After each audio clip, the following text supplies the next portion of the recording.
ప్రగతి పురోగతి అనుకున్న విధంగా జరగలేదు అనేది మనందరం ఒప్పుకోక తప్పదు కదా. మరి అట్లాంటప్పుడు గాంధీ గారి చెప్పిన చేసిన సిద్ధాంతాలు కానీ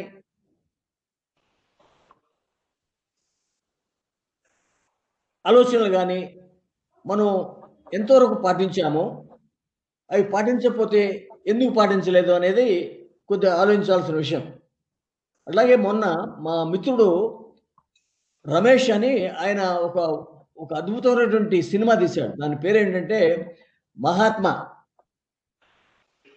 దాని ఆ సినిమా పేరు అహింస. మహాత్మా కాదు, అహింస. ఇది ఇంగ్లీష్లో తీశాడు, ఇంటర్నేషనల్ సినిమా ఇది. దీంట్లో ఒక అద్భుతమైనటువంటి విషయం ఏమిటంటే గాంధీ గారి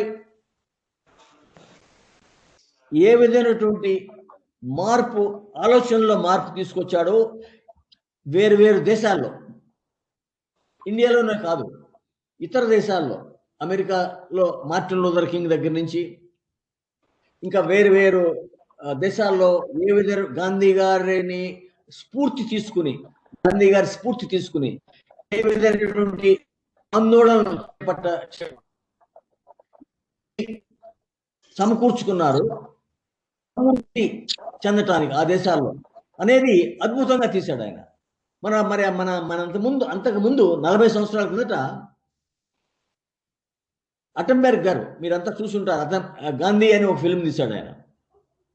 అది కూడా ఒక అద్భుతమైనటువంటి ఫిల్మ్. ఆ ఫిల్మ్ వలన చాలా మంది గాంధీ గారి జీవితాన్ని గురించి అయితే అట్లాగే మీరు తీసుకుంటే లూయి ఫిషర్ గారని 1937, 42, 50లో ఒక అద్భుత మొట్టమొదట గాంధీ గారిని గురించి, ఆయన ఫిలాసఫీ, ఆయన జీవితంలో చేసినటువంటి ఎక్స్పెరిమెంట్స్ గురించి, వాటి ప్రభావాన్ని గురించి రాసిన పుస్తకం అది. అట్లాగే గాంధీ గారిని గురించి ప్రపంచంలో కొద్ది మంది నాయకులే ఇన్ని పుస్తకాలు వేల రాయబడి. ఈ మధ్యన ఇప్పుడు కూడా ప్రతి సంవత్సరం ఏదో కొత్త పుస్తకం వస్తుంది గాంధీ గారిని గురించి. అయితే నా ప్రశ్న ఏమిటంటే, ఇన్ని పుస్తకాలు, ఇన్ని విషయాలు 4 సంవత్సరాలు ప్రభుత్వాలే నడుపుతున్నాయి కార్యక్రమాలు, ఇన్ని పుస్తకాలు వస్తున్నాయి, ఇన్ని సినిమాలు వస్తున్నాయి. ఎంతవరకు ప్రభావం, గాంధీ గారి ప్రభావం ప్రజల మీద, ప్రభుత్వాల మీద, పాలసీల మీద అన్ని బట్టి ఏమి సమకూర్చుకున్నాం మనం. ఆయన గాంధీ గారు his message is very powerful message. మీ అందరు తెలుసు, ఆయనే చెప్పాడు my life is a message itself అని. ఆయన ఈ రోజు వరకు కూడా నాయకుడు అంత పవర్ఫుల్ మెసేజ్ ఇవ్వలేదని నేను అనుకుంటాను. జీవితాన్ని గురించి, భవిష్యత్తుని గురించి, అభివృద్ధిని గురించి ప్రపంచంలో ఏ కొద్ది మంది నాయకులు ఇంత గొప్పగా, ఇంత విశాలంగా దూరదృష్టితో మాట్లాడుంటారు. అట్లాగే గాంధీ గారు ఆ రోజుల్లో ఈ ప్రసార సాధనాలు, ఇప్పుడు మనకు తెలిసిన ప్రసార సాధనాలు ఏది కూడా లేదు. రేడియోనే కొద్దిగా గొప్ప, ఆయన ఆల్ ఇండియా రేడియోలో కొద్దిగా 2-3 సార్లు ముఖ్యంగా మాట్లాడాడు. అంతకు తప్పితే ఆయనే రాష్ట్రంలో ఆయన నుంచున్నా, కూర్చున్నా, రైల్లో ఉన్నా, జైల్లో ఉన్న రాష్ట్రం అనేది ఆయనకి ఒక అలవాటు. ఒక ఆయన మెసేజ్ ఇప్పుడు ప్రసార సాధనాలు ఉన్నప్పుడు ఎంతమందికి చేరుతున్నాయో, ఆయన కూడా అంతమందిని ప్రభావితం చేశాడు ఆ టైంలో. అయితే నా ప్రశ్న ఏమిటంటే, అప్పుడు ప్రభావితం చేశాడు ఆయన 20-25 సంవత్సరాల్లో ప్రభావితం చేసి మార్పు తీసుకొచ్చాడు, ఒక తాటి మీద నడిపాడు ప్రజల్ని. మరి గత 70 సంవత్సరాల నుంచి మనం ఇన్ని కార్యక్రమాలు చేస్తున్నాం కదా, ఆయన గురించి ఇంత గొప్పగా చెప్పుకుంటున్నాం కదా, ఇంత గొప్పగా స్మరిస్తున్నాం కదా, మరి ఏ మార్పు తీసుకురాగలిగాను, ఎందుకు చేయలేక ఇన్ని ప్రసార సాధనాలు మన చేతిలో ఉన్నాయి, ప్రభుత్వ చేతుల్లో ఉన్నాయి. ఆ రోజుల్లో ప్రభుత్వం గాంధీ గారు చేస్తున్న దానికి అనుకూలం కాదు.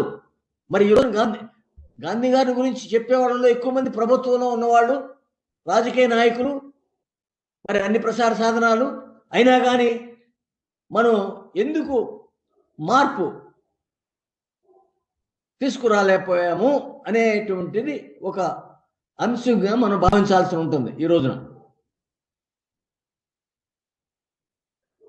వాటి ప్రభావం ఎందుకు ఎంతో ఉండాల్సింది కదా. అంత పవర్ఫుల్ మెసేజ్, అందరికీ సంబంధించిన విషయం. మరి ప్రభుత్వాలు, ప్రసార సాధనాలు, ప్రజలు, ప్రజా సంఘాలు అందరూ కలిసి చేస్తున్నటువంటి విషయం ఇది. అయినా కానీ మనం ఎందుకు మార్పు, ఆయన ఊహించిన మార్పు, ముఖ్యంగా గాంధీ గారు భవిష్యత్తులో జరగబోయేది ఎట్లా ఉండబోతోంది అనేది కూడా చెప్పారు. రాజకీయంగా, ఆర్థికంగా సమాజంలో జరిగే మార్పులు ఏ విధంగా ఉండబోతున్నాయి, వాటి ప్రభావం ఎవరి మీద ఎక్కువ పడుతుంది అనేది కూడా చెప్పారు, రాశారు, చర్చించారు. అయినా కానీ మనం వాటిని గురించి ఎప్పుడైనా మాట్లాడుతున్నామా? మరి ఇన్ని సమావేశాలు, సంవత్సరంలో 4 అఫీషియల్ మీటింగ్స్ జరుగుతున్నాయి దివాసులని చెప్పి పేరుతో. మరి ప్రతి రాజకీయ నాయకుడు ఏదో సందర్భంగా ఎంత అవకాశం ఉంటే అంత పేర్లు డ్రాప్ ఇన్ అంటారు, చేస్తూ ఉంటారు. చూస్తే ఒక విధంగా ఈ నివాళులు అర్పించడం, నామస్మరణ వరకే మనం పరిమితమయ్యావా అనేటువంటి భావం రాక తప్పదు. మీరు ఆలోచిస్తే, ఎందుకు మార్పు రాలేదని ఆలోచిస్తే, మనం నామస్మరణ, నివాళులు అర్పించడం వరకే పరిమితమయ్యావా అనేది ఒకటి విషయం. రెండో విషయం,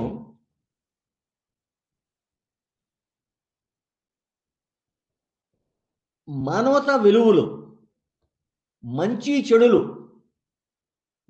విచక్షణ జ్ఞానం ఉన్న వాళ్ళు ఎక్కువగా గాంధీ గారిని గురించి మాట్లాడతలేదా అనేటువంటి భావం రాక తప్పదు. నాలాంటి వాళ్ళకి కొద్ది గొప్ప గాంధీ గారిని గురించి తెలిసి ఆ వాతావరణంలో నుంచి వచ్చిన వాళ్ళకి కలిగే భావం ఏమిటంటే, రాజకీయ పార్టీలతో సంబంధం, అధికారంతో సంబంధం ఉన్న వాళ్ళు ఎక్కువగా గాంధీ గారిని మాట్లాడటం వల్ల గాంధీ గారి ప్రభావం ప్రజల మీద అంత లేదా అనే ఆలోచన ఒక కలుగుతాను. దీని గురించి ఆలోచించాల్సిన విషయం ఇది, పరిశోధన చేయాల్సిన విషయం కూడా ఇది.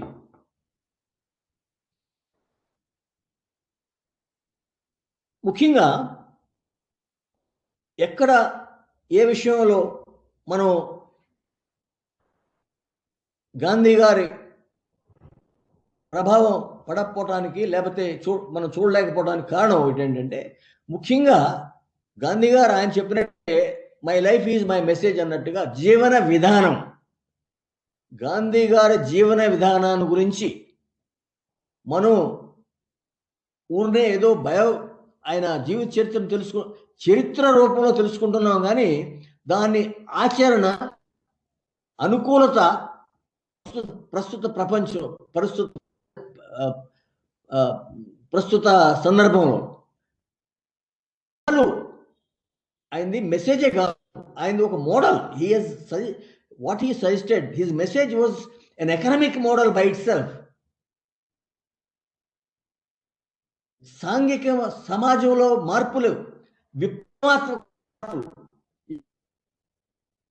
రావాలి తీసుకొస్తాం కోసం ఆయన కొన్ని కార్యక్రమాలు చేసి చూపించి, అయినా కానీ ముందుకు తీసుకెళ్ళలేకపోయామా అనేటువంటి. మరి ఇతర దేశాల్లో, ప్రపంచంలో ఈ రోజున ముఖ్యంగా గత 10 సంవత్సరాలు 15 సంవత్సరాల నుంచి జరుగుతున్న విషయాలు కనుక మనం పరిశీలిస్తే, ఇతర దేశాల వాళ్ళు గాంధీ గారు ప్రస్తుత పరిస్థితిలో ఏ విధంగా కంటెక్స్చువల్ అనేది వాళ్ళు ఎక్కువ గ్రహించినట్టుగా కనపడతా ఉంది.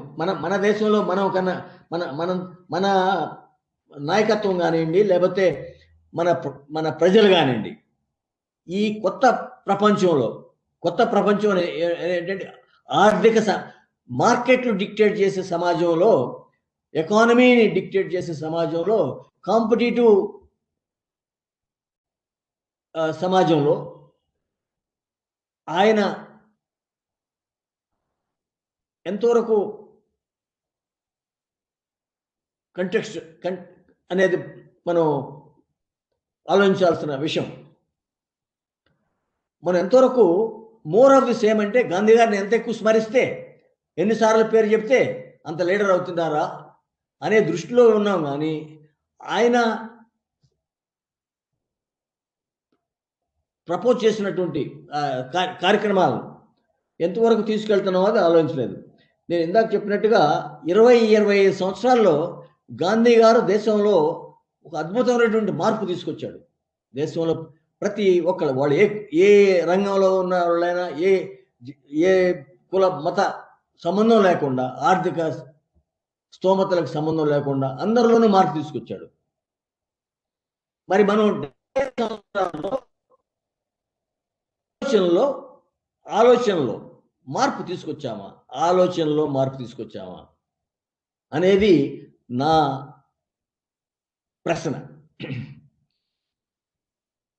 తీసుకురావటం గాంధీ గారు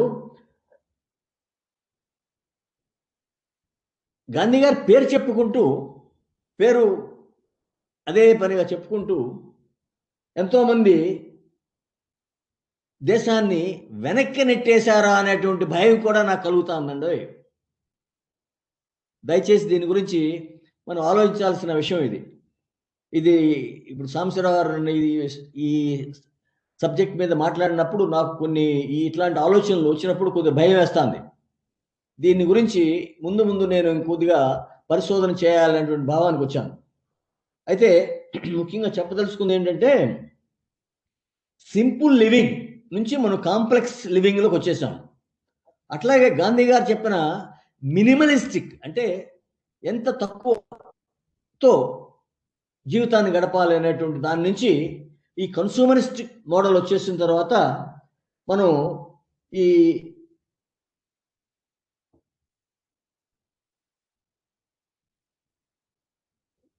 ఒక ఆర్థిక మార్కెట్ కూపంలో మునిగిపోయాము. దీంట్లోంచి పడగలమా? గాంధీ గారి సిద్ధాంతాలు, ఆలోచనలు ఎంతవరకు మనకి సహకరిస్తాయి అనేది మన ప్రస్తుత ప్రశ్న. అయితే ప్రశ్నించే హక్కు, ఆలోచన సామర్థ్యాన్ని, సహనాన్ని కోల్పోతే ప్రజలు ఈ మార్పు తీసుకొస్తుందా?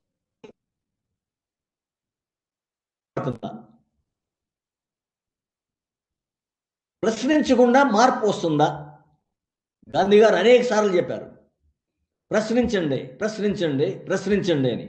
మార్పు అనేది ప్రశ్నించినప్పుడే, ప్రశ్న ద్వారానే వస్తుందని కూడా అనేక సార్లు చెప్పారు, చూపించారు. పిల్లలకు కూడా చెప్పారు ఆయన, విద్యార్థులు చిన్న పిల్లలకు కూడా చెప్పారు ఈ విషయాన్ని. అయితే మార్పు అనేది ఈ పీస్ మీల్ అంటే అప్పుడు సంవత్సరానికి ఒకసారి జెండా వందనం టైంలోనో మాట్లాడటం వల్ల రాదు. మూలాల్లోకి, సమస్య మూలాల్లోకి వెళ్తే గాని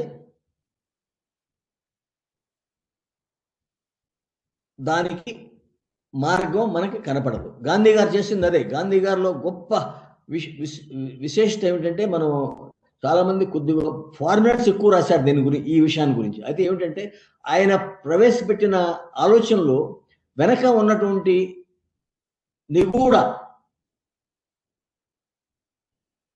విషయాల్ని, అంటే how they are linked to thinking process, development process and futuristic outlook. వీటన్నిటిని ఎట్లా సమన్వయం చేసుకోవాలనేటువంటిది ముఖ్యమైనటువంటి విషయం. మరి గణతంత్ర మూలాలు ఎక్కడున్నాయి? మనం గణతంత్ర మూలాలు ఎక్కడున్నాయి అని మనం ఆలోచిస్తూ మొదలు పెడితే జీవన విధానం అంటే లైఫ్ స్టైల్లో చేంజ్ రాకుండా గాంధీ గారు చెప్పినట్టు మూలాల్లో మార్పులు ఎట్లా వస్తాయి? మూలాల్లో మార్పు రావాలంటే ప్రజల జీవన విధానం జీవనాన్ని గురించి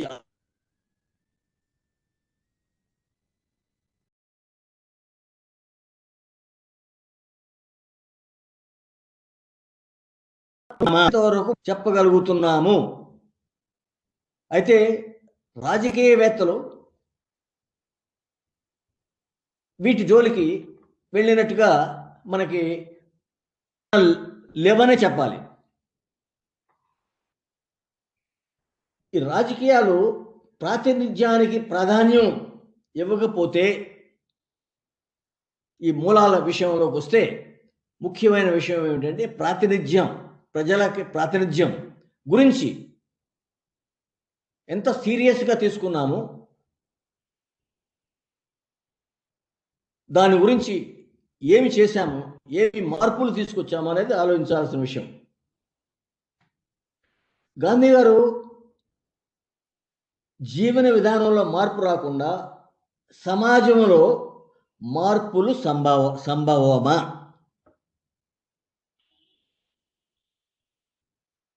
అట్లాగే ఆలోచన విధానంలో మార్పు రాకుండా జీవన విధానంలో మార్పు ఎట్లా వస్తుంది? ప్రశ్నించే హక్కు, చర్చించుకునే అలవాటు సమాజంలో లేకపోతే ఆలోచన విధానంలో మార్పులు ఎట్లా వస్తాయి? గాంధీ గారు ఇంకో మాట ఈ సందర్భంగా కూడా అన్నారు. అదేమిటంటే మెజారిటేరియనిజంకి వ్యతిరేకం ఆయన. అంటే ఈ మార్పు రావాలంటే మెజారిటీ ఉండాలనేటువంటి ప్రస్తుత ఆలోచనకి ఆయన వ్యతిరేకి. అందుకే పవర్ ఆఫ్ పవర్లెస్ అన్నాడు. పవర్ ఆఫ్ పవర్లెస్ అంటే సిటిజన్. మన గణతంత్రంలో మన కాన్స్టిట్యూషన్ దేంతో మొదలవుతుంది? We the people. దాని అర్థం అదే, ప్రజలు, సిటిజన్. అంతేగాని that's what he called power of powerless. అద్భుతమైనటువంటి ఆలోచన అది. దాని గురించి మనం చర్చించుకుంటే ఎన్నో సుప్రీంకోర్టులో కొన్ని సందర్భాల్లో ఈ చర్చ వచ్చింది. అయితే దాన్ని ప్రజల్లోకి వెళ్ళి చెప్పాల్సిన వాళ్ళకి చెప్పలేదేమో అని అనిపిస్తుంది నాకు. ఈ 75 సంవత్సరాల గాంధీ గారు 75 సంవత్సరాల నాడే కొన్ని మార్పులు సూచించారు. స్వాతంత్రం వచ్చిన తర్వాత అధికారం వచ్చిన తర్వాత జరగబోయే విషయాలు గ్రహించి దిశానిర్దేశన చేశారు అనేక రకాలుగా, ప్రత్యక్షంగాను పరోక్షంగాను. ముఖ్యంగా అధికారం కోసం, అందలాలు కోసం మన నాయకులు దేశాన్ని ఏ రీతిలో వెళ్ళనున్నారో గాంధీ గారు ఊహించి ఎన్నో మార్గాలు కూడా సూచించారు. వాటన్నిటిలోకి వెళ్ళాలంటే టైం చాలదు మనకి. ఒక ఎగ్జాంపుల్ చెప్తాను మీకు. ఈ రాజకీయ పార్టీలు, ఆయన కాంగ్రెస్ పార్టీని ముఖ్యంగా పేరు పెట్టి చెప్పాడు. పార్టీ రూపంలో కాకుండా సాంఘిక సమాజ సేవాభావంతో పనిచేసే సంఘాలు కావాలి, పార్టీలు కావాలి.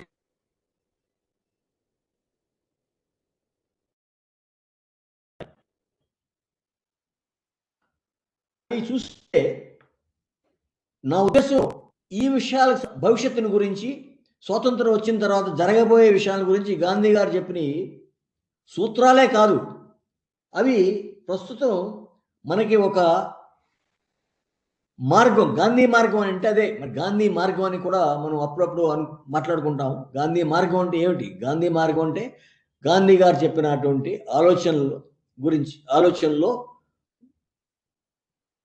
అమలు చేసి దాని ఫలితాలని గ్రహించి స్కేలింగ్ అప్ చేయటం అనేది సమాజంలో మార్పు రాకుండా పెను మార్పులు ఎట్లా వస్తాయి, వ్యక్తిత్వ అంటే లైఫ్ స్టైల్లో మార్పు రాకుండా పెను మార్పులు, పెద్ద మార్పులు ఎట్లా వస్తాయి అనేది మనం ఆలోచించాల్సిన విషయం.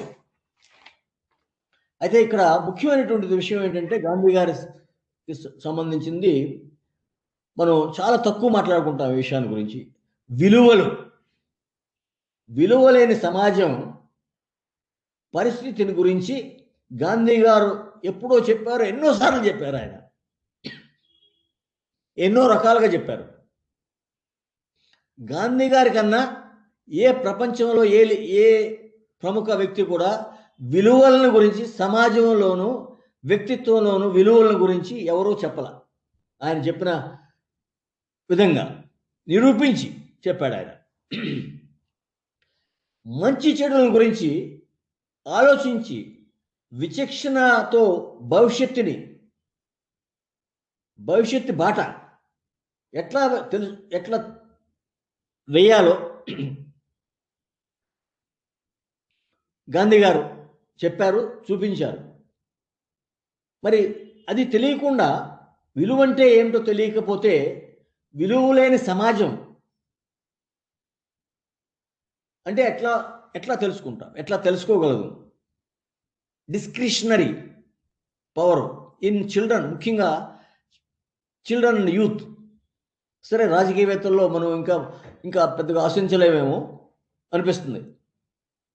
మరి కనీసం మన పిల్లలు, యువకుల్లో ఆశించాలి కదా. ప్రతి మనిషి ప్రతి పనిలో, ప్రతి విషయంలో విలువలు ఉండాలి, విలువల గురించి తెలియాలి, పాటించాలి.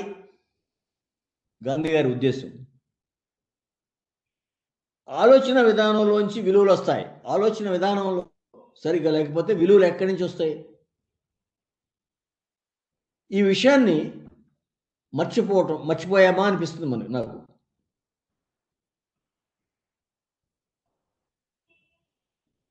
ప్రతి వ్యక్తిలో మార్పుల గురించి గాంధీ సిద్ధాంతం, విలువలోంచి మనం నేర్చుకోవలసిన విషయాలను కొన్ని కాన్సన్ట్రేట్ చేసి క్లుప్తంగా చెప్పుకోవాలంటే, ఈ 150 సంవత్సరాల సందర్భంగా నేను ప్రతిపాదించాను కొన్ని అట్రిబ్యూట్స్ అంటే కొన్ని అలవాట్లు, కొన్ని ముఖ్యంగా పిల్లలు, విద్యార్థులు, యువకులు. అదేమిటంటే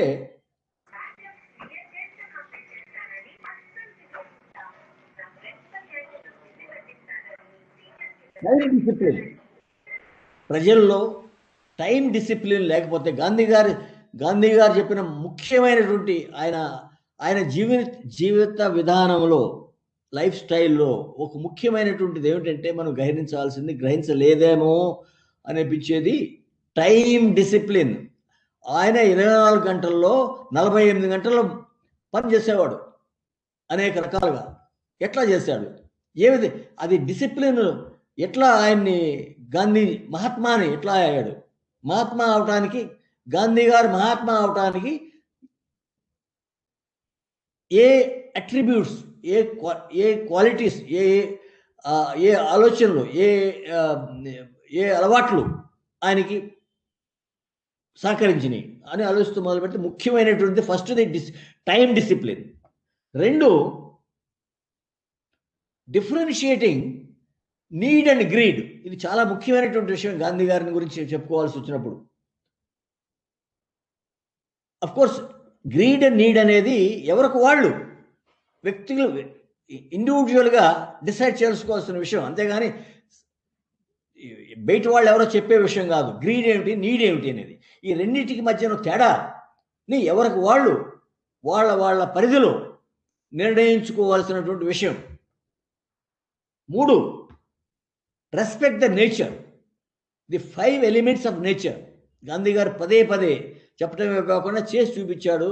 ఎన్నో సందర్భాల్లో ఎన్నో రకాలుగా చెప్పి చూపించాడు. Respect the nature. మన ప్రపంచంలో ఈ రోజునే ఎన్నో దేశాలు మన ఇండియాని గురించి, గాంధీ గారిని గురించి, లేకపోతే మన మన ఆలోచన గురించి ప్రస్తావన తీసుకొస్తానికి కారణం ఈ రెస్పెక్ట్ ఫర్ నేచర్ అనేది ఎట్లా మన ఆలోచనలో నిగూఢంగా ఉంది అనేటువంటి. నాలుగవది ఏమిటంటే క్లారిటీ ఇన్ థింకింగ్. గాంధీ గారు ఎన్నో అమోఘమైనటువంటి వ్యాసాలు ఆయన పేపర్లో పెట్టి, నవజీవన్ అనేది ఎగ్జాంపుల్. నవజీవన్ కనుక మీరు చూస్తే ఆయన ఆలోచనలు ఎంత క్లారిటీ ఉందో. ఇప్పుడు మనం జరిగేది ఏమిటి? ఎగ్జాక్ట్గా ఆపోజిట్. ఎంత ఆలోచనని కామాఫ్లేజ్ అంటే, ఇప్పుడు చాలా స్కూళ్ళలో కూడా ఆలోచనని వేరే రకంగా తిప్పి అనుకున్నది ఒకటి, చేసేది ఒకటి, అనేది ఎట్లా చేయాలి దాన్ని వాళ్ళు స్ట్రాటజీ అంటారు ఈ కొత్త భాషలో, కొత్త రీతిలో. అది నాలుగోది, క్లారిటీ ఆఫ్ థింకింగ్. మనం అనుకున్నది చెప్పాలి, చేసేది చెప్పాలి అనేటువంటి గాంధీ గారి సిద్ధాంతాల్లో ముఖ్యమైనటువంటి. అట్లాగే ఇంకొక ముఖ్యమైనటువంటి విషయం ఏంటంటే what is realising what is selfish. సమాజ దృక్పథం. సమాజాన్ని గురించి ఆలోచిస్తున్నామా, మనం ఏ పని చేసినా అనేటువంటిది ఒక వైపున మైండ్లో, మనసులో నిగూఢంగా ఉండవలసిన విషయం. Realising what is being selfish అనే దాని గురించి ఈ 5 విషయాలలో కనీసం 3 విషయాలైనా కానీ మన స్కూల్లో పిల్లలు కానీ, విద్యార్థులు, యువకులలో గ్రహించగలిగితే మన మూలాలని వెళ్ళినట్టు లెక్క, నా ఉద్దేశం. అట్లాగే గాంధీ గారు అమోఘమైనటువంటి గాంధీ గారి మోడల్ సమాజంలో రావాల్సిన మార్పుల్లో ఆయన పదే చెప్పిన విషయాలు 7 ఉన్నాయి. 7 డేంజర్స్. ఆయన 7 సిన్స్ అన్నాడు. నేను సిన్స్ అనే పాత్ర తీసేసి డేంజర్స్ అని చెప్తున్నాను. 7 dangers to human values. Gandhi గారు చెప్పిన పదే విషయాలు. వీటిని గురించి మనం ఒకసారి గుర్తు చేసుకోవాల్సిన అవసరం ఉంది. జనవరి 30వ తారీఖున గాంధీ జయంతి సందర్భంగా, 73వ గాంధీ జయంతి సందర్భంగా మనం ఈ 7 సిన్స్ గురించి ఒకసారి గుర్తు చేసుకోవాలి. ఇవి అవుట్డేటెడ్ కాదు. ఫస్ట్ మొట్టమొదటిది వెల్త్ వితౌట్ వర్క్. పనిచే ఇప్పుడు ప్రపంచంలో ఉన్నటువంటి పెను భూతాలకి కారణం ఈ జాడ్యం ఏంటా అంటే పని చేయకుండా సంపాదన. యువకుల్లో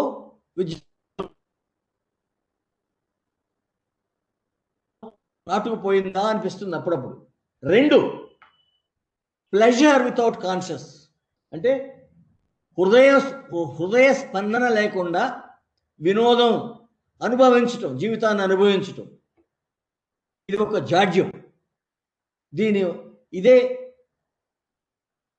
ఎకానమిక్ మోడల్కి మూల కారణం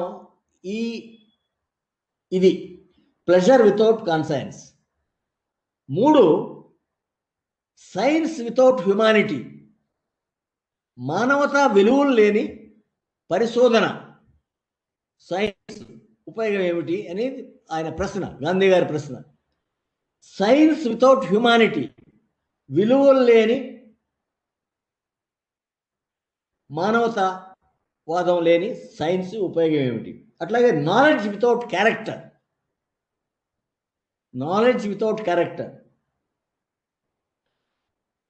విఘ్నత లేని జ్ఞానం వలన ఎవరో ఉపయోగము అనేది. అట్లాగే ఐదో విషయం పాలిటిక్స్ వితౌట్ ప్రిన్సిపల్. చాలా ముఖ్యమైన విషయం మనందరూ మళ్ళీ ఒకసారి గుర్తు చేసుకుంటారు. పాలిటిక్స్ వితౌట్ ప్రిన్సిపల్ అంటే ఆయన అప్పుడే గ్రహించాడు, పాలిటిక్స్ ప్రిన్సిపల్ లేకుండా రాబోతున్నాయి, ఉండబోతున్నాయి, ఇది మూల కారణాల్లో ఇది ఒకటి అని చెప్పేసి ఆయన ఈ పాలిటిక్స్ వితౌట్ ప్రిన్సిపల్ అని, సిద్ధాంతాలు లేని రాజకీయాలు ఏ విధమైనటువంటి పరిస్థితులు క్రియేట్ చేస్తాయని చెప్పాడు ఆయన. అట్లాగే ఆరోది కామర్స్ వితౌట్ మొరాలిటీ అంటే విలువలు లేని వ్యాపారం, కామర్స్ వితౌట్ మొరాలిటీ. మరి మీకు అందరు తెలుసు ఇప్పుడు పరిస్థితి ఇది ఏ విధంగా, ఎందుకు అన్నాడు, ఎప్పుడు అన్నాడు ఈ మాట, 75 సంవత్సరాల నాడు అన్న మాట విషయం. సాక్రిఫైస్, త్యాగం లేని పూజలు. చాలామంది మనం అనుకుంటా ఉంటాం ఒట్టటి పూజలు అని చెప్పి. ఈ 7 గాంధీ గారు 7 సిన్స్ అన్నాడు. నేను 7 డేంజర్స్ టు హ్యూమన్ వాల్యూస్ అంటున్నాను. ఇప్పుడు పరిస్థితుల్లో మనం అనుకో 7 డేంజర్స్ టు హ్యూమన్ వాల్యూస్. మన ఈ విలువలు లేకుండా, ఇవన్నీ కూడా విలువలకు సంబంధించిన విషయం. ఇవన్నీ కూడా ఈ విలువల్ని మనం గ్రహించకుండా, అవగాహన చేసుకోకుండా, ఆలోచించకుండా, అమలు చేయకుండా, ముందుకు తీసుకెళ్లకుండా ఏం పెను మార్పులు తీసుకురాగలదాం, ఏ విధంగా మనం ప్రభావితం చేయగలదాం మన భవిష్యత్తు బాట ఏ విధంగా వేసుకోగలదాం, మనం ఆలోచించాల్సిన విషయం ఇది. గణతంత్ర దివాస్గా మార్చేసాము. మహాత్మా గాంధీ రోడ్ ఏమంటారు ఇప్పుడు, MG road. Mahatma Gandhi road అనే మహాత్మా గాంధీ పేరు తీసి ఎంజీ రోడ్ అయిపోయింది. అట్లాగే గణతంత్ర దివాస్ అంటే ఆ రోజు ఫంక్షన్ చేసి అయిపోయింది, మర్చిపోతాం, ఇంకా రేపు ఆలోచించాల్సిన పని లేదా అనేటువంటి భావం ఈ దివాస్ అనేకి దివాన్ అయిపోయావా అనిపిస్తుంది అప్పుడప్పుడు.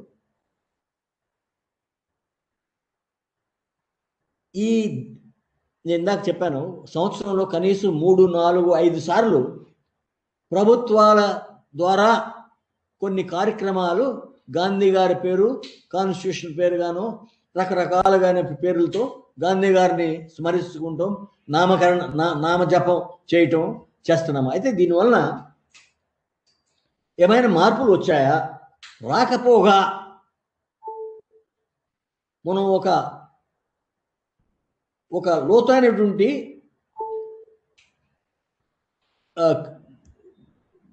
క్రియేటెడ్ విషస్ వరల్డ్లోకి వెళ్ళిపోయామా, దీంట్లోంచి బయటికి ఎట్లా వస్తాము అనేటువంటి ఆలోచించాల్సిన విషయం. ఈ 150 సంవత్సరాల జరుపుకున్న సందర్భంగా చేసినవి కూడా దివాస్ లాగా అయిపోయినాయా అనేటువంటి ఒక నాకు అనిపిస్తుంది. పిల్లలు, యువకుల్లో ఏ విధమైనటువంటి మార్పు తీసుకొచ్చాము ఈ కార్యక్రమాల ద్వారా అనేటువంటిది మనం కొద్దిగా ఆలోచించాల్సిన విషయం. అట్లాగే 10 మూలాల్లోకి వెళ్తే 10 మార్పులు గాంధీ గారు సూచించిన, ప్రబోధించిన సూత్రాల్లోకి వెళితే, గాంధీ గారి సూత్రాల్లోకి వెళితే మనకి 10 మూల కారణాలనండి, సూత్రాలనండి గురించి మనం చెప్పుకోవాలి ఈ రోజున. మొట్టమొదటిది గ్రామ స్వరాజ్యం.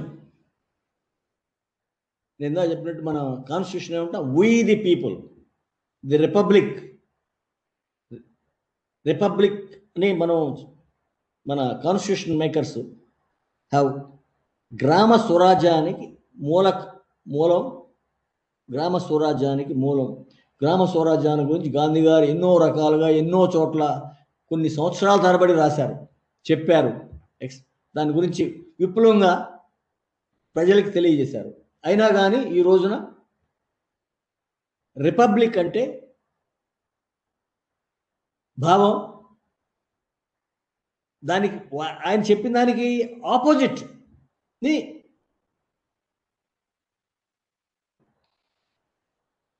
గ్రామాలని కాలనీస్గా మార్చేసాం.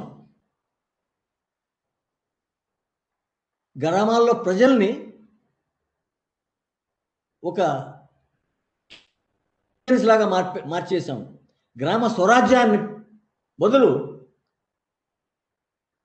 సో దీని గురించి మనం చర్చించుకునే, అంటే డిపెండెన్సీ, ప్రపంచంలో వచ్చినటువంటి మార్పులు మనం త్రోసిపుచ్చాలని కాదు నేను అనేది. వాటి గురించి మనం కొన్ని విషయాలు, ఈ డిపెండెన్సీ, ఇంటర్డిపెండెన్సీ ఉంటుంది.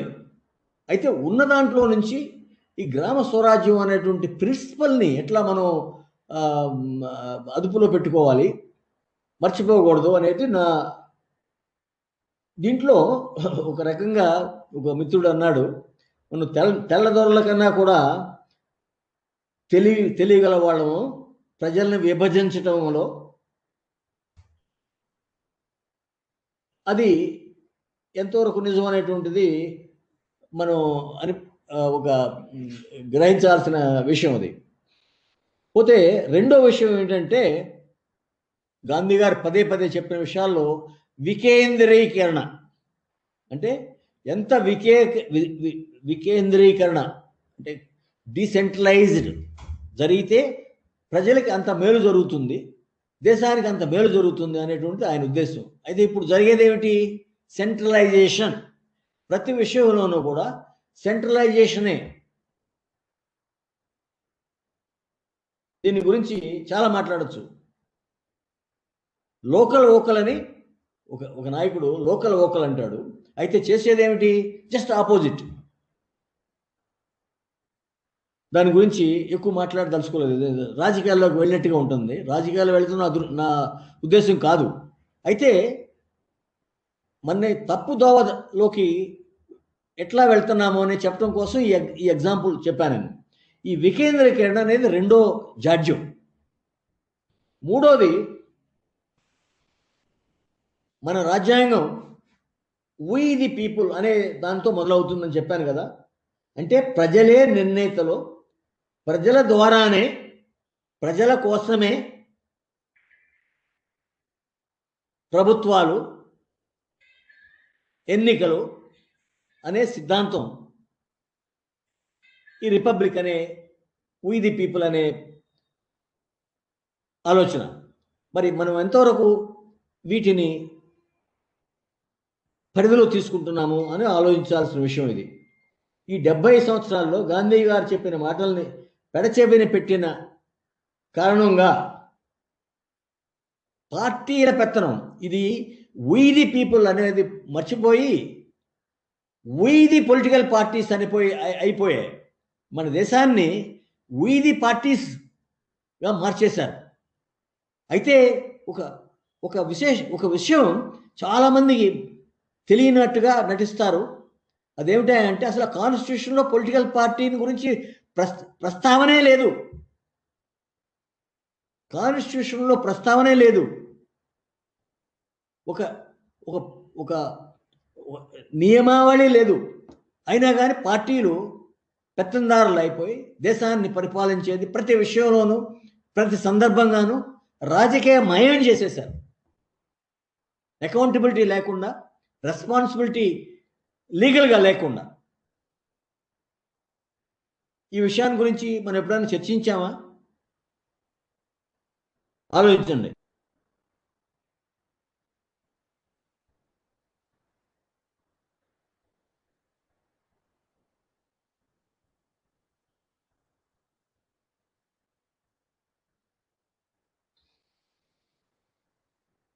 ఈ నాలుగో విషయం ఏంటంటే పౌర సమాజం. గాంధీ గారు పదే చెప్పిన విషయం, ప్రజల చైతన్యం మీదే భవిష్యత్తు ఆధారపడుతుంది. ప్రజల చైతన్యం మీదే ప్రభుత్వాలు చేయగలవు. మనం దాన్ని బలపరచలేకపోతే మనం దేశాన్ని బలపరచలేనట్లు లెక్కే అని ఆయన పదే చెప్పాడు. అయితే ఇప్పుడు జరిగేది ఏమిటి? Active citizen is nobody's friend, is discouraged. Government, political parties, political leaders want people to be dependents. అనేక రకాలుగా. వెల్ఫేర్ అనే పేరుతో ఒక ఆయన, డోల్స్ అనే పేరుతో ఇంకొక రకంగాను, రకరకాలుగా ప్రజల్ని ఈ మధ్యన మీరు విని ఉంటారు. స్విట్జర్లాండ్లో గత 5 సంవత్సరాల నాడు అనుకుంటాను, ప్రభుత్వం ఒక ప్రపోజల్ పెట్టింది ప్రజల ముందు. అదేమిటా అంటే ప్రతి కుటుంబానికి గవర్నమెంటు $20,000 ఇస్తాము అని ప్రపోజల్ పెడితే 85% వద్దు మాకు ఇవ్వద్దు, మీరు మీ డబ్బు గవర్నమెంట్ డబ్బు ఇచ్చి తీసుకున్నామంటే మేము ఎందుకు పనికిరాని వాళ్ళమా, దేశ అభివృద్ధి ఎట్లా జరుగుతుంది, ప్రొడక్టివిటీ ఎట్లా వస్తుంది అని ప్రజలు ప్రశ్నించి తిరస్కరించారు. మరి ఇక్కడ జరుగుతున్నది ఏంటి మన దేశంలో? ఎగ్జాక్ట్గా ఆపోజిట్. దానికి ఆపోజిట్ ప్రతి ప్రభుత్వం, ప్రతి రాష్ట్రంలోనూ దేశంలోనూ జరిగేది ఏంటంటే ప్రజల్ని ఏ విధంగా డిపెండెంట్ చేయాలి, నిర్వీర్యాణం చేయటం. ఇది చాలా డేంజరస్ కాన్సిక్వెన్సెస్ భవిష్యత్తు. ఆలోచించండి. 5, ప్రజా ప్రాతినిధ్యం. మనం ఎన్నుకున్న ఎలక్షన్లు అనే పేరుతో ఎలక్షన్లు ఉండాలని కాన్స్టిట్యూషన్ చెప్పింది. అయితే ఏ రకమైనటువంటి ఎలక్షన్స్ ఉండాలి అని చెప్పలా. అది మనం నిర్ణయించుకోవాల్సిన విషయం. మనకు అనుకూలంగా, మన భవిష్యత్తుకు అనుకూలంగా మనం నిర్ణయించుకోవాల్సిన విషయం. దాని గురించి ప్రజా ప్రాతినిధ్యం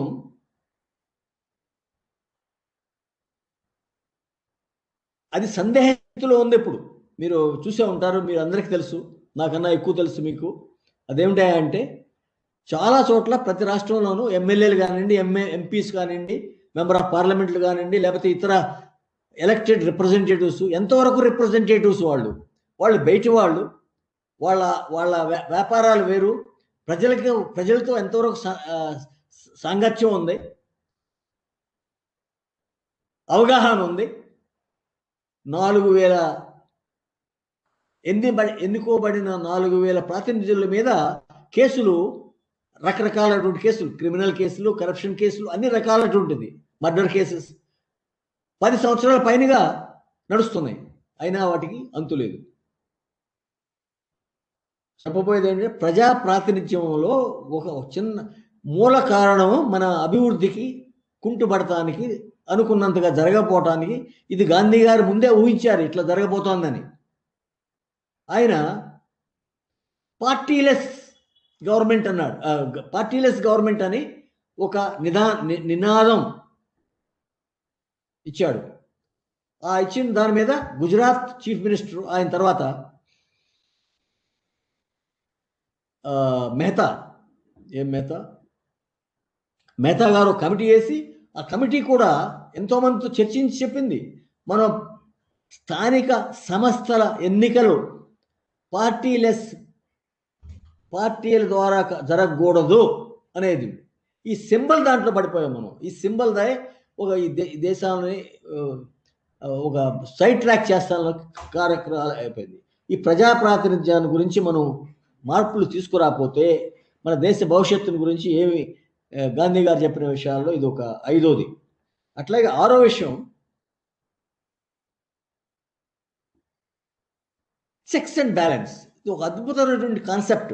చెక్స్ అండ్ బ్యాలెన్స్ అంటే సమాజంలో ఒకళ్ళు చేసే పని ఇంకొకళ్ళు పరిశీలించాలి.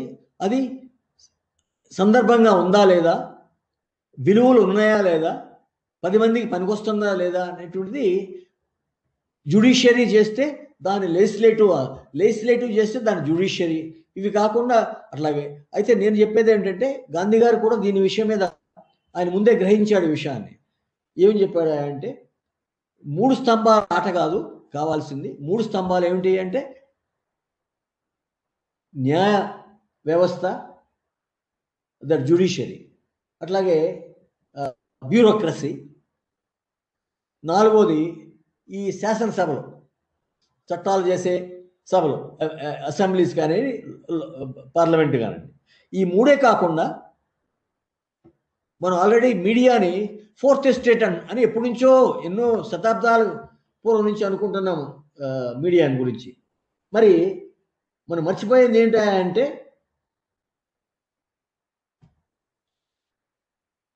ప్రజా సంస్థలు.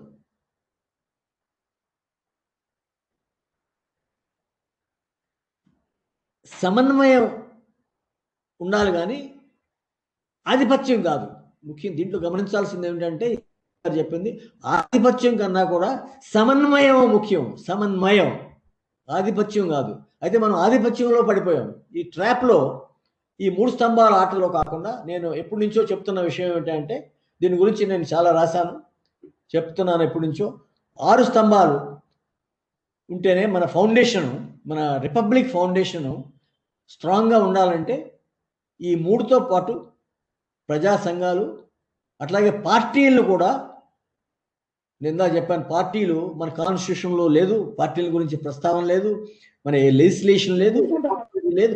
వాటిని పార్టీలు, పొలిటికల్ పార్టీస్ని ఈ ఒక ఒక ఒక పిల్లర్గా పరిగణించి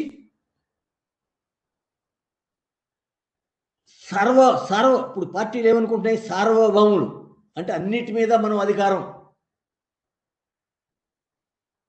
అని భావంతో వాళ్ళు కార్యక్రమాలు నిర్ణయిస్తున్నారు, ప్రతిదీ నిర్ణయిస్తున్నారు. రిలీజియన్ దగ్గర నుంచి ప్రతి విషయంలోనూ రాజకీయవేత్తలు, రాజకీయ పార్టీలు, రాజకీయ దృష్టి, రాజకీయ కోణం చంద్రగ్రహణం లాగా దేశాన్ని పట్టి పీడిస్తుందా అని అనిపిస్తుంది. తప్పదు.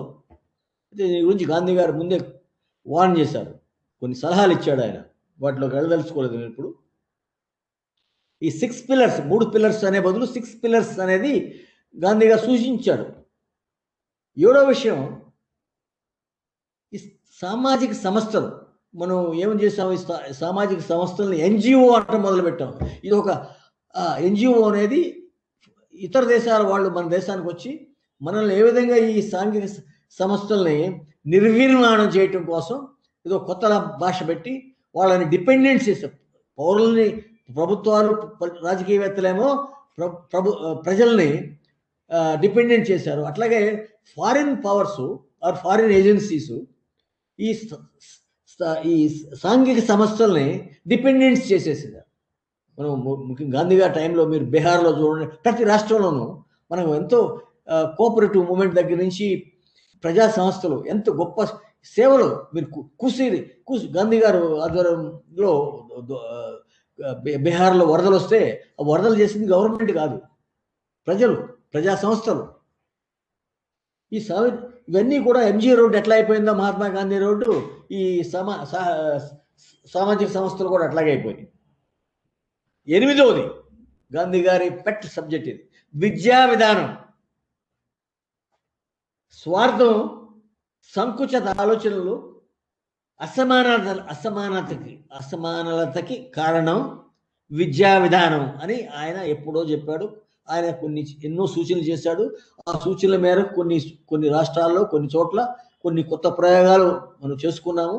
అయితే వాటి గురించి ఎవరో మాట్లాడరు. అంత ప్రభుత్వమైన ఇప్పుడు ప్రైవేటు విద్యా రంగంలోకి మనం దూరిపోయాం. దీని గురించి అసలు ఈ విద్యా విధానం భవిష్యత్తు ఏ విధంగా బాట వేయాలనేటువంటిది మర్చిపోయామో అనిపిస్తుంది. 9, అవినీతి రహిత సమాజం అని ఆయన పదే పదే గాంధీ గారు చెప్పాడు. నవ సమాజం అన్నాడు, అనేక రకాలుగా చెప్పాడు ఆయన. అయితే ఇప్పుడు జరిగేది ఏమిటంటే వాళ్ళు కబళించేశారు. అవినీతిమయులు ప్రభుత్వాలని, సంస్థల్ని, పిల్లర్స్ని కబళించేశారు. దీని నుంచి ఎట్లా బయటపడతాము? 10, ఈ మెజారిటీ మైనారిటీ అనే ఒక తంత్రంలో, ఒక ఊబిలో మనం కూలిపోయాం. ప్రతి విషయంలోనూ మెజారిటీ మైనారిటీ. గాంధీ గారు ఏమన్నారు? The power of powerless. ఈ రాజేష్ శర్మ ఫిల్మ్ అన్నాను ఇందాక, ఆ ఫిల్ము టైటిల్ యాక్చువల్గా ఏమిటంటే ది పవర్ ఆఫ్ పవర్లెస్. అంటే అసలు మైనారిటీస్ ఆలోచనలు కూడా ప్రాముఖ్యత ఇవ్వాల్సిన అవసరం ఉంది అనేటువంటిది గాంధీ గారి ఆలోచన. ఈ 10 మార్పుల్లో గనక మనం చేసుకోలేకపోతే కనీసం 4-5 మార్పులన్నా ఈ 10లో గాంధీ గారు సూచించిన మార్పుల్లో కనీసం 4-5 కూడా మనం ఎంత త్వరగా మార్పు తీసుకురాలేకపోతే మన భవిష్యత్తు అంధకారమా అని అనిపించక తప్పదు. ఇకపోతే నేను చాలాసేపు మాట్లాడాను, మనం చర్చించుకోవాల్సిన విషయాలు ఇవి. అందుకని క్లుప్తంగా మనం before our democracy is downgraded by global agencies, అంటే ప్రపంచంలో ఈ డెమోక్రసీని గురించి, దేశాల అభివృద్ధిని గురించి, గవర్నెన్స్ గురించి చేసేటువంటి సంస్థలు మనం గత 10 సంవత్సరాల్లో దేశం ఏ విధంగా అధోగతి పాలవుతుంది అనేటువంటి దాంట్లో మన ర్యాంక్లో చాలా దిగిపోతున్నాం. కాబట్టి కొద్దిగా ఆదుర్దా పడాల్సిన విషయం. ఈ సంస్థ లాంటిది, ఇప్పుడు మీ సంస్థ లాంటిది, మనందరూ కలిసి ఆలోచించాల్సిన విషయం ఇది. ఇఫ్ దీస్ సెలబ్రేషన్స్, అంటే జయంతి అని, మన జయంతి దివాస్ అనే పేర్లు చేసుకునేటువంటి, if these are not contributing or addressing the basic issues, fundamental issues, they are futile. వాటి వల్ల ఉపయోగం ఏముంది? మనం వాటి గురించి కొత్త ఫారమ్స్ తీసుకురావాల్సిన అవసరం ఉంది. దే బికమ్ మాటల గారడీ కాదు, మాటల బురిడిలోకి పడిపోయాం. మాటల బురిడి, మాటల గారడి, మాటల బురిడి, దీంట్లోంచి మనం బయటపడాల్సిన అవసరం ఉంది. It is essential that we go into basics and understand the linkage. ఇది జరిగితే ఏం జరుగుతుంది అనేటువంటిది ఆలోచన రావాలి. We need to retrieve these occasions from political leaders, political parties and political interests. వీటిని కొద్దిగా గొప్ప కాదు, ప్రాముఖ్యంగానే ఒక కంట్రోల్లో పెట్టలేక మనం గొప్పగా ఇంతకన్నా మార్పు తీసుకురావటం ఇంపాసిబుల్ అని నా ఉద్దేశం. Unless political leaders become responsible and accountable, we can't expect any different from them and from the present way of governance, development, democracy. This is not possible unless the election campaigns become more rational, local, not based on solo. ఏ రాజకీయవేత్త, రాజకీయ పార్టీలు నేను నేను నేను అనే దాంట్లో పడిపోయాడు. ఇట్లా కాకుండా మనం కలిసి ప్రజల దగ్గరికి వెళ్దాము అనే ఆలోచన, మనం కలిసి ప్రజల దగ్గరికి వెళ్ళి ఇదైతే బాగుంటుంది, ఇట్లా చేస్తే బాగుంటుంది అని చెప్పగలిగే రీతిలో ఈ ఎలక్షన్ క్యాంపెయిన్ ఉండాలి. అట్లాగే ప్రొఫెషన్స్, వాల్యూ లేని ప్రొఫెషన్స్, వాల్యూ లేని పరిశ్రమ, ఇందాక చెప్పాను 9 సిన్స్ గాంధీ గారు అన్నట్టు, అవి మనం రివైవ్ చేయాల్సిన అవసరం ఉంది. The young should be more sensitive to these attributes. 5 attributes చెప్పాను ఇందాక. టైం డిసిప్లిన్ దగ్గర నుంచి, సెల్ఫిష్నెస్ దగ్గర నుంచి, understanding the need and greed. ఏమిటి అసలు నీడ్ అండ్ గ్రీడ్ అండి, ఎట్లా వచ్చింది, ఎందుకు దీని పెద్ద వాళ్ళు ఎందుకు చెప్పారు దీని గురించి? the young should understand 7 dangers of human virtues and values. Gandhi has envisaged them as fundamentals, hurdles.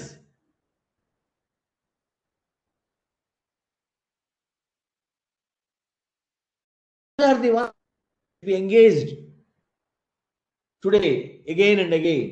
Let us work together.